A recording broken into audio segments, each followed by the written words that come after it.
Kumbh Mela beauty Mona Lisa first మూవీకి ఎంత remuneration తీసుకుంటుందో తెలుసా?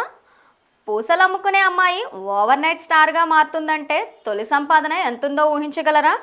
మోనాలిసా కొన్ని రోజులుగా ఇంటర్నెట్లో సెన్సేషన్ అవుతుంది. ప్రయాగ్రాజ్లో జరుగుతున్న మహాకుంభమేళలో ప్రత్యేకమైన ఆకర్షణగా నిలిచిన ఆమె రాత్రికి రాత్రి అందరి కళ్ళల్లో పడింది. డిస్క్ బ్రౌన్ కలర్లో కాంతులినుతున్న ఆమె అందానికి ఫిదా అయిన వారు ఫోటోలు వీడియోల కోసం ఎగబడ్డారు. దాంతో ఆమె తాలూకా వీడియోలు ఫోటోలు నెట్టింట వైరల్గా మారాయి. ప్రస్తుతం ఎక్కడ చూసినా ఆమె పేరు మారుమోగిపోతుంది. సోషల్ మీడియాలో వైరల్ కావడంతో పాటే ఆమె లైఫ్ కూడా ఒక్కసారిగా మారిపోయింది. సినిమా వచ్చేసింది. సరోజ్ మిశ్రా తన చిత్రంలో ఆమెకు అవకాశం ఇచ్చారు. ది డైరీ ఆఫ్ మణిపూర్ పేరుతో తెరకెక్కనున్న తన మూవీ కోసం మోనాలిసా సంతకం కూడా చేశారు. ఇప్పుడు ఆమె ఫస్ట్ మూవీ రెమ్యునరేషన్ పై నెట్టింట జోరుగా ప్రచారం జరుగుతోంది. మరి ఆమె తన ఈ మూవీకి ఎంత తీసుకుంటుందో ఊహించగలరా? పూసలు అమ్ముకొని రోజుకి 1000 లోపు సంపాదించే మోనాలిసా ఇప్పుడు తన సినిమా కోసం 21 లక్షలు తీసుకుంటుందని సమాచారం.